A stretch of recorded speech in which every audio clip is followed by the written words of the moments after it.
Inlaid with jade and agate, this Qing Dynasty lacquer panel is one of the thousands of artifacts being restored in China. That's as a part of conservation efforts underway behind the walls of Beijing's Forbidden City.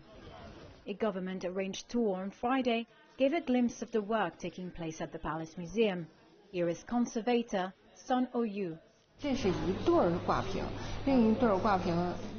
is a pair of artworks. The other piece has already been fully restored. However, this particular piece has suffered severe damage.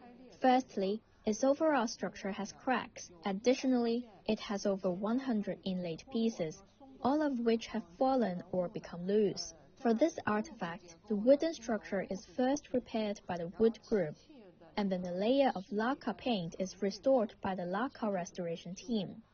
Then finally, the inlaid decorations are reinforced and reattached by the inlaid restoration team. Additionally, there are some missing pieces.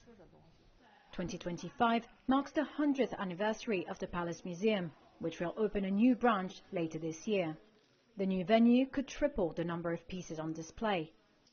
The Palace Museum holds nearly 2 million artifacts, but only a fraction, just 10,000, are on display at any given time.